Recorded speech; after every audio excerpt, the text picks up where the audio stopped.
Hi, this is my review of Objects of Intrigue, Waterways, Random Encounter Tables. This is a deck and a booklet it is available in either format that will allow you to generate all sorts of terrain features that could be beneficial, that could have some negative effects, or perhaps such features could offer information, clues related to the adventure, to the storyline. You can purchase this deck and/or booklet at the Nord Games shop or at Drive-Thru RPG. However, I recommend that you check out the Nord Games shop first because it is available in different formats there. And when you make your purchases in that shop, you obtain Nord points that you can use in future purchases.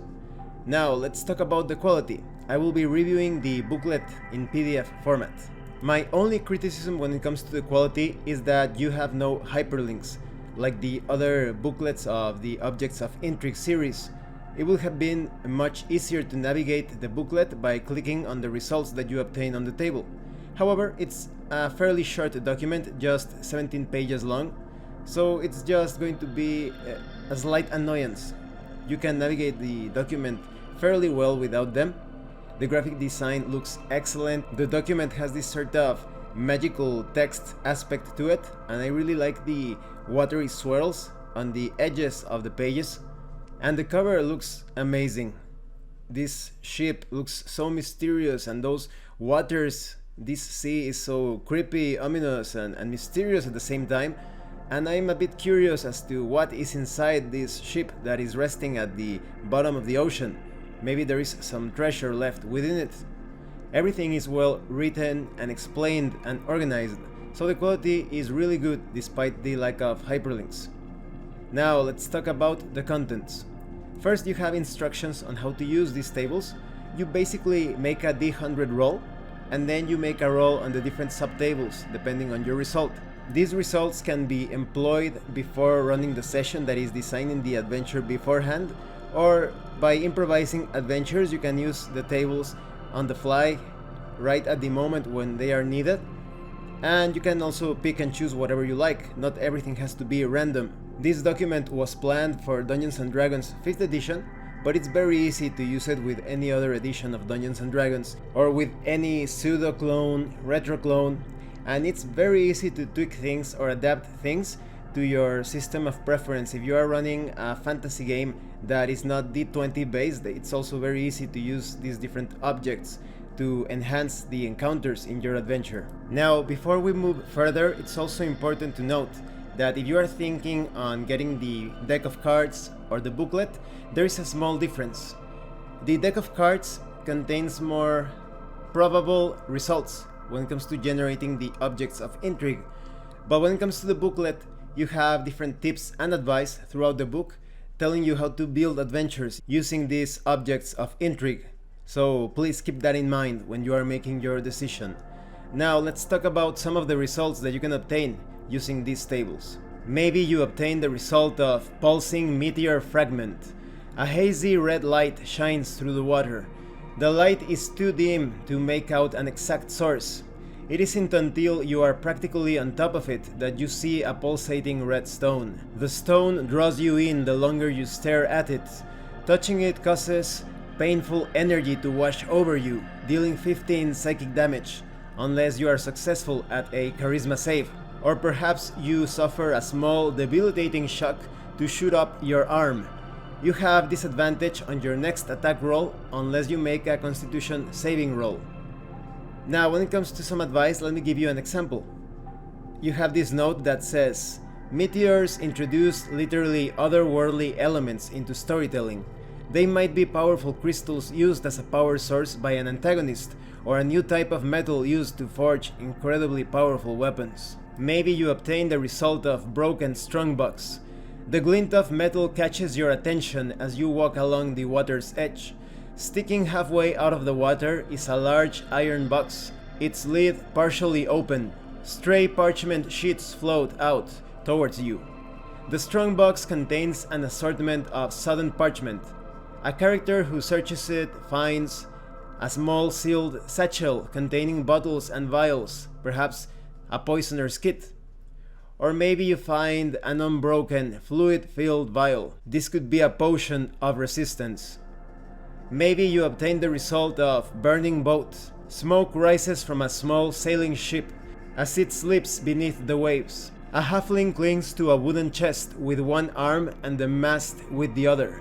She is severely burned and blood flows freely from many wounds. She shoves the chest towards you as she slides under the water, her eyes closing. It contains 5 spell scrolls and 2 potions of unknown nature. Or perhaps a shining white sword. Maybe it's a moonblade. Perhaps you obtain the result of abandoned boat. Wind blows steadily across the surface of the water as clouds roll in, heralding a coming storm. The water soon becomes choppy and, as you look over the waves, you see an overturned boat. A taut rope tied to the side of the boat leads beneath the water. Attached to the other end is a bottle. Opening the bottle increases gravity in a 15-foot radius for 1 minute, rendering everyone in the area prone. Or perhaps you encounter a sea hag clinging with spindly fingers. That would be quite creepy. Next, we have results such as Jeweled Doll. A child's doll tumbles in the slow, rolling waves at the water's edge. Its light blue dress is studded with small, dark stones. The doll makes you feel as if everything will work out just fine. Holding the doll fills you with happiness and joy. Perhaps everyone within 10 feet of the doll gains an advantage on their next d20 roll. Or maybe holding the doll grants you 1d8 to your next attack roll. Maybe you obtain the result of Small Ship. A single-masted ship, large enough for a small crew, appears to have been deserted. Although slightly the worse for wear, it is nonetheless seaworthy and floats high in the water. A cursed object is still aboard and waits for its next victims. A creature who boards the ship will find an emaciated crew member babbling nonsense, holding a strange coin. Or maybe small piles of ash scattered here and there below deck. In the cargo hold, a stone sphere floats in silence. Maybe you obtain the result of floating crates.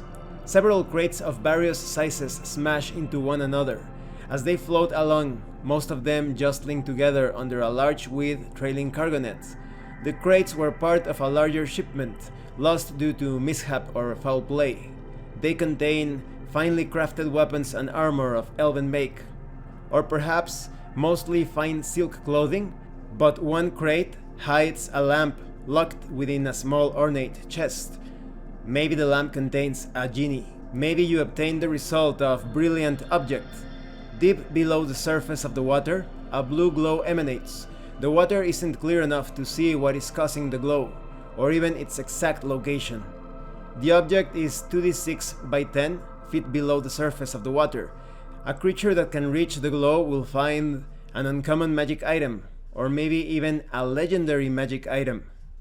Maybe you obtain the result of Cork Boy. A large cork buoy, about a foot across, bobs up and down in the shallows. An old rope is fastened securely, pulled taut by something lying beneath the waves. The buoy was left here as a marker. On the other end of the rope is a chest containing treasure worth 750 gold pieces, and a cloak of elvenkind and a +1 bow. Or maybe a large sealed clay jar containing the essence of a quasi-deity. Once released, it will bestow its blessing.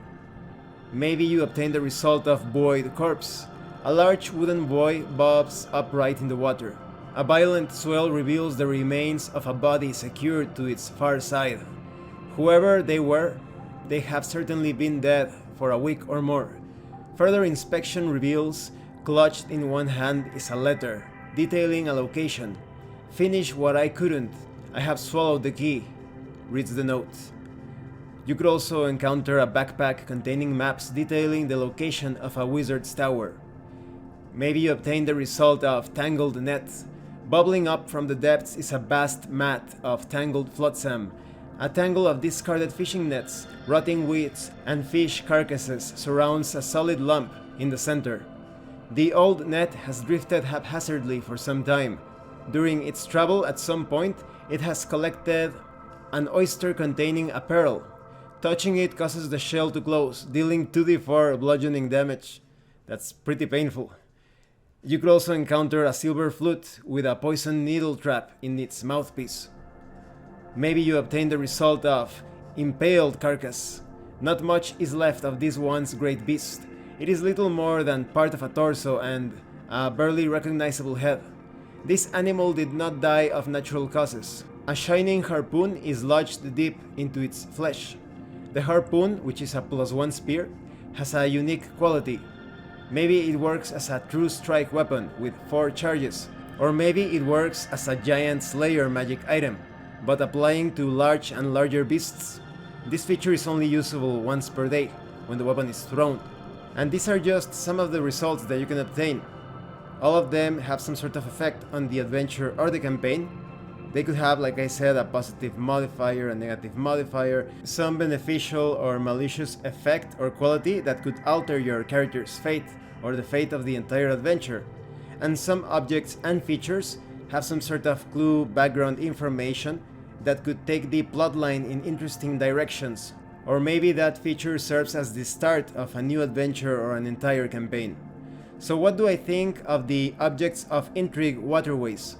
I think this is an excellent deck or booklet, depending on how you're going to get it. It serves as inspiration for adventures and campaigns.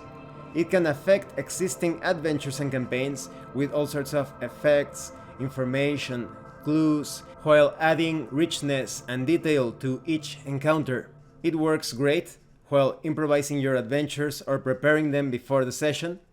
It's also a great tool, in my opinion, for solo and co-op adventures that is without a game master. Combining the results with oracles, tables, game master emulators, I recommend that you check out the description below, so you can find some playlists concerning solo RPG tips if you are interested in that.